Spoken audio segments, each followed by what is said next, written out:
So ayan, hello mga ka-bestie! Ito na nga, hindi na po drawing. Natuloy na po ang swimming ng aming friends.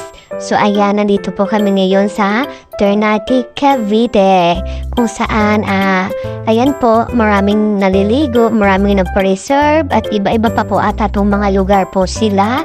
So napakarami pong mag-swimming. Ito po ay sa Blacklisted Beach Resort, Ternate, Cavite. So, hindi na nga po kami nagpunta dun sa Little Bride kasi gawa po nang hindi pa po daw pwede. So, ayan po yung mga tao. Nagbe-waiting na lang makapasok po doon sa beach resort po.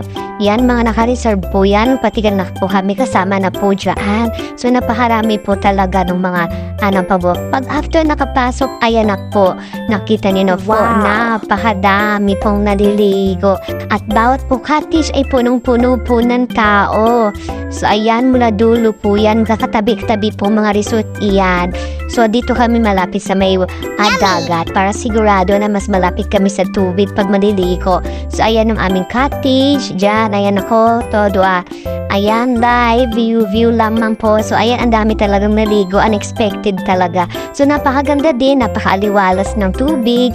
Mainit. Ayan. So, ito pa po yung iba namin makasama dito sa beach ng Blacklisted Beach Resort in Ternate, Cavite. So, ayan po. So, ang saya-saya po ng mga bata, naliligo. So, ayan, napakadami po talaga, super dami ng mga naliligo in that day. So, ayan, kung may mga balak po kayo mag-swimming, punta na lang po kayo sa Ternate. So, napakarami na pong beach pala dito sa Ternate. Iba-ibang beach po ang pwede nyung punta at magkakatabi lamang po. So, ayan ang aming kaya ng aming cottage. So, ayan po yung mga nasa likod pa.